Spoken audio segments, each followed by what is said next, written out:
Hello there, Scorpio sign. Welcome to your monthly reading. So this reading is for the month of October for the Scorpio people, Sun, Moon, Rising, Venus. So Scorpio, hindi lahat ng Scorpio makaresonate sa reading na to. So takes what resonates and leave the rest. Scorpio, if hindi kayo makaresonate sa reading na to, I mean, cross-watchers, pwedeng kayo to at hindi sila Scorpio. So, put yourself in a situation kung saan kayo nakaresonate. Scorpio, if hindi kayo nakaresonate sa reading na to, please do check your other placement. Your Sun, your Moon, your Rising, your Venus sign, dahil pwedeng doon kayo makaresonate at hindi dito. Pwede din panoorin nyo din still lahat dahil pwedeng mag-continue doon yung reading ninyo or from here to there, from there to here, something like that. So, importante pa din na pamanoorin nyo yung other placement signs nyo, especially your moon sign. Anyway, Scorpio, let's do a reading, love reading for Scorpio people for the month of October. Ano yung pwede mangyari sa month ng October for Scorpio? Ano yung pwedeng mangyari? Okay? Titignan muna natin ano yung nangyayari ngayon. So, I'm going to pull oracle cards first. Then, tignan natin sa tarot cards. Okay? Scorpio, Sun, Moon, Rising, Venus. Scorpio, Sun, Moon, Rising, Venus.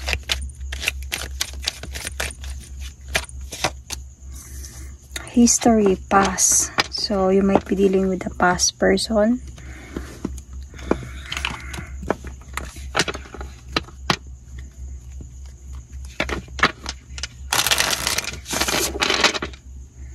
For a while.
Healing, releasing. So, healing from either relationship or commitment from the past, Scorpio.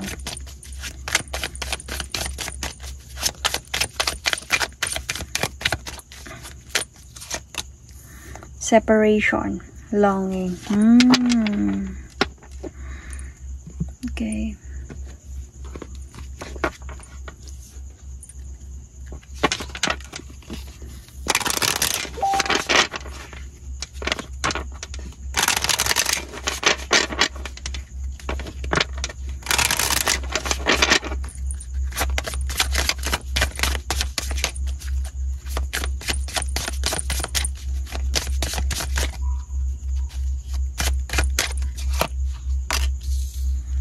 Earth signs, you might be dealing with earth signs.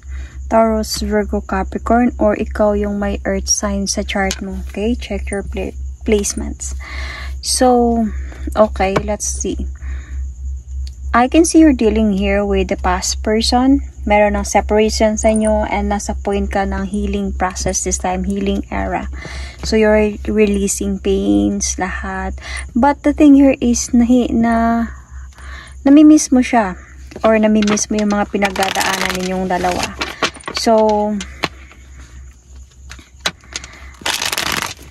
might be this time, ganun yung mga nararamdaman mo. Let's see what happened ngayon.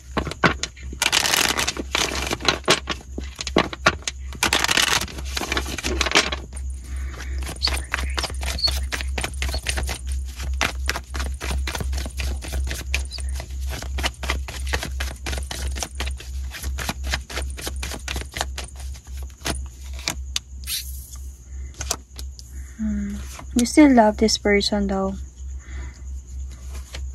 You really love this person. So, take note guys, kahit King of Cups ang lalabas dito, tapos babae kayo, it's okay. Because this is a general love reading. Ibig sabihin para to sa lahat at hindi to personal reading na magkukonsider lang sa isang tao.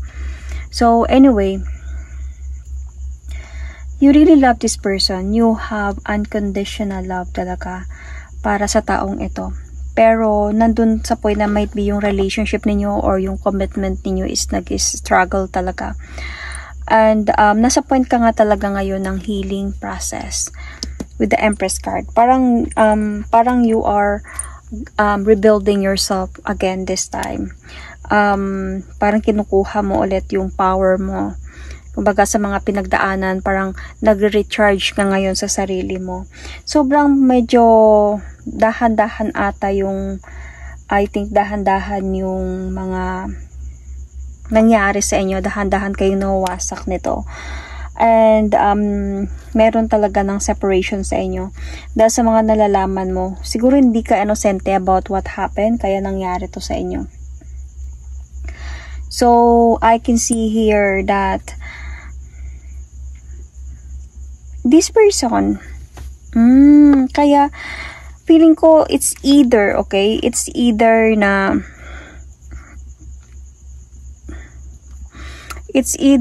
bakit ka naglonging because may pinagparamdam to sa'yo. Itong person na to. So, baka itong person na to is parang gustong magkaroon kayo ng second chance.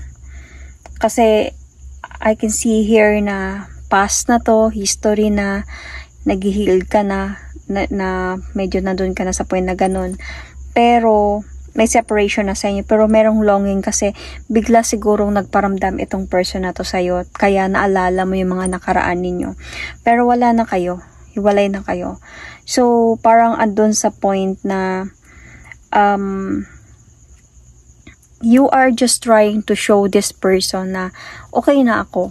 Parang you are gaining your strength na to show that carry ko na nawala ka, na okay na ako. Pero honestly, I can see here that yeah, totoo naman na you wanted a changes in your life na din talaga. Gusto mo na ng peaceful na life.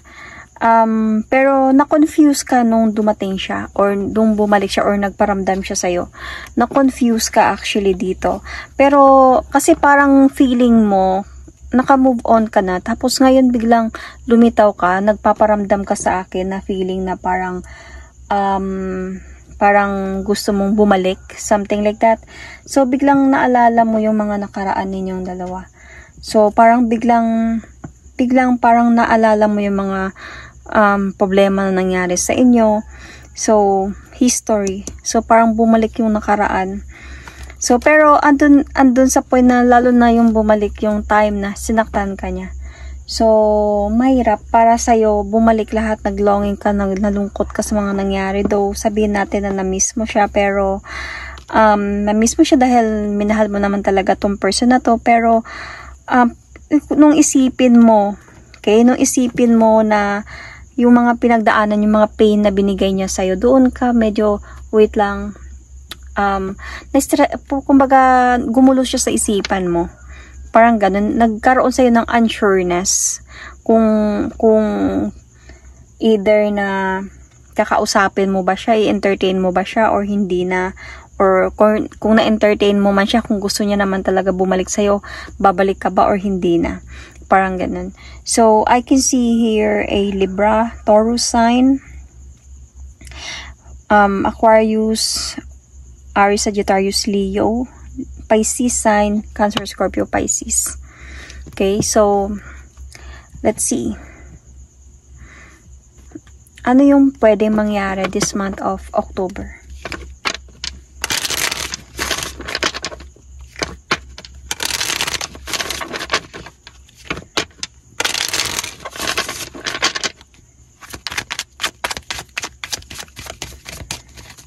Ano yung pwedeng mangyari this month of October? Scorpio, Sun, Moon, Rising, Venus. Ano yung pwedeng mangyari this month of October?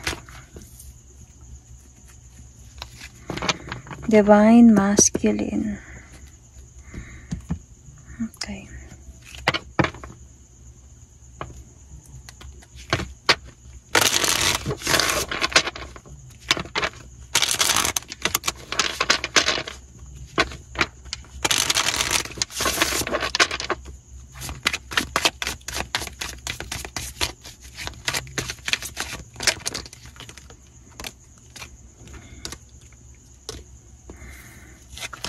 Strong affection. Scorpio. Well, Scorpio, pag mahal yung kasi talaga yung isang tao, parang nahihirapan kayong bumitaw. Sometimes, nahihirap si Scorpio, isa si Scorpio sa nahihirapan talagang makamove on.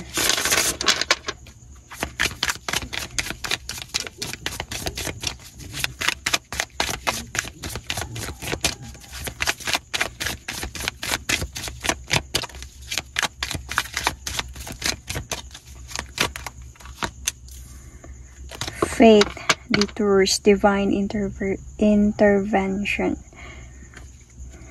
Fate. So might be this is really fate na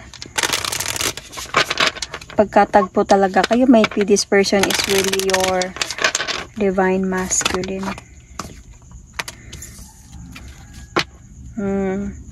Pero parang sumasang-ayon yung tadhana. Anyway,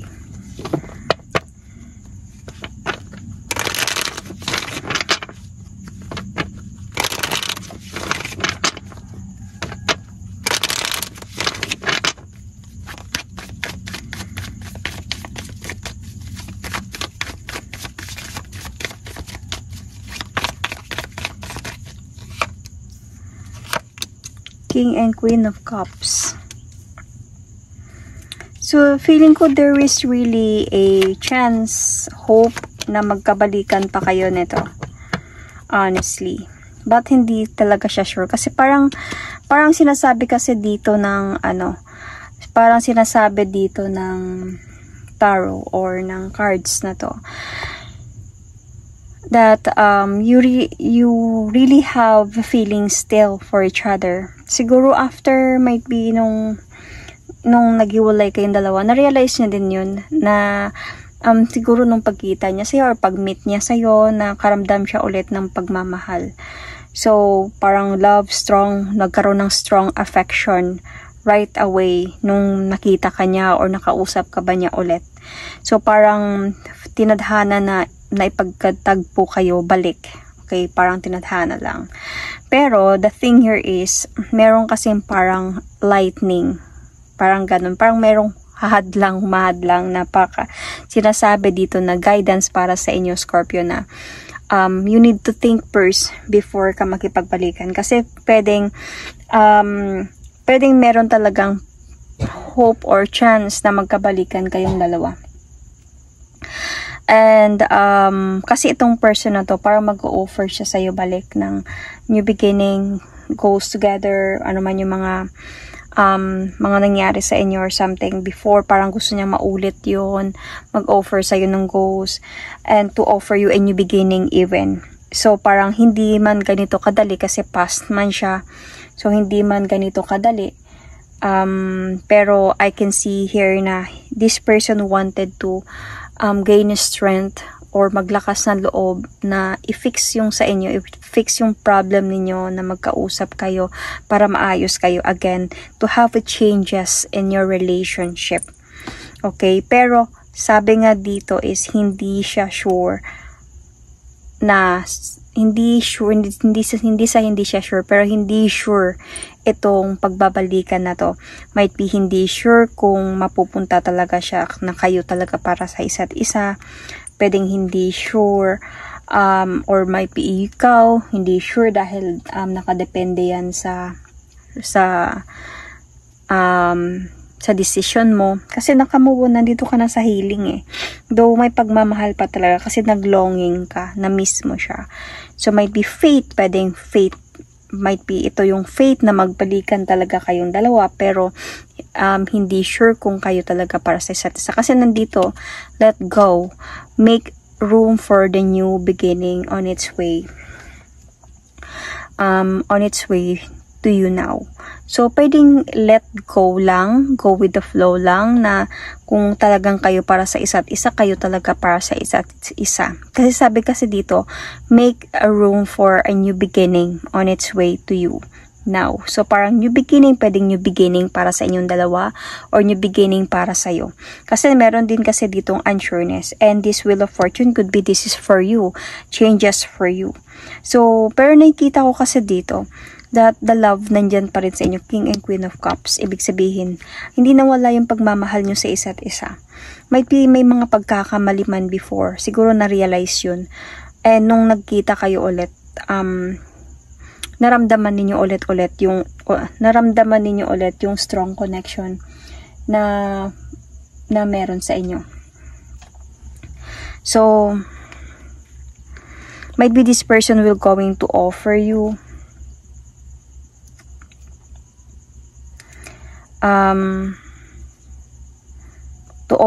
a new beginning. This person might be, pwede magkabalikan talaga kayong dalawa with the Two of Cups. There is a possibility of like, pwedeng hindi ganun kadali. Sabi ko nga kanina with the Ace of Pentacles.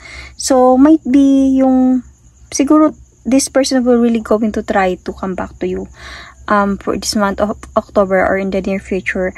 But hindi siya ganun kadali para sa'yo na balikan siya. Kasi dito pa lang naiisip mo yung mga nangyari, yung mga pinagdaanan, yung mga ginawa niya.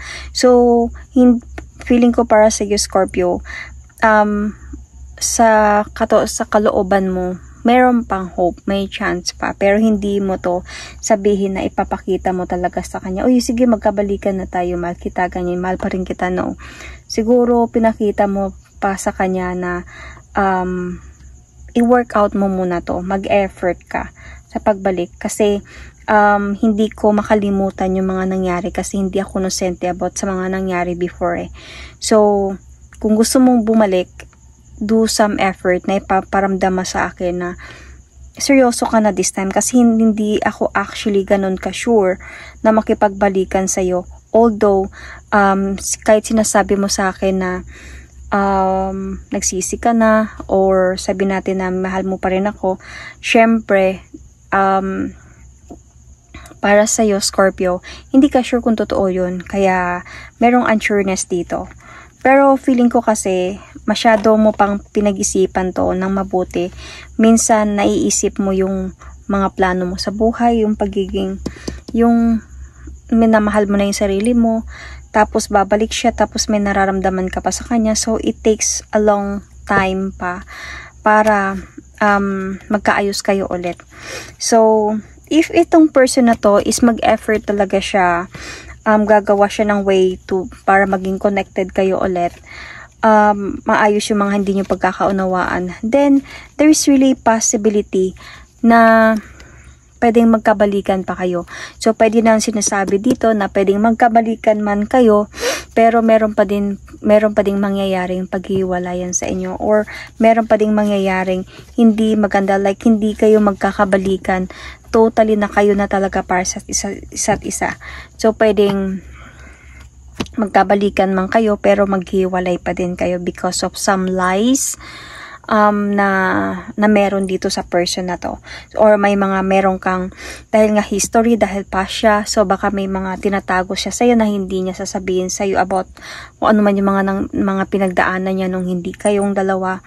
So baka hindi niya sinasabi sa'yo, tapos malalaman mo na naman to in the future.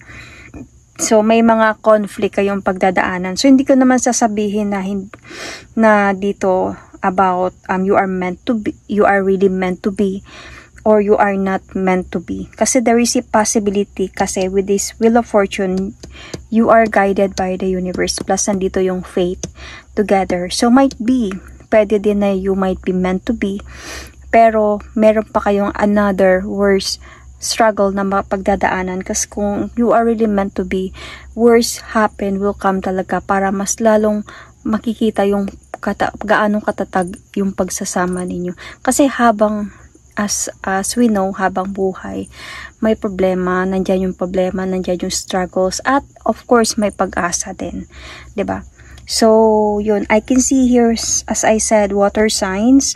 I can also see here Gemini, Virgo, I can see here Capricorn, Leo, Taurus, Aquarius, Leo, yeah, Pisces, Sun, Moon, Rising, Venus. Okay, yun, that is my reading for you. Thank you and God bless.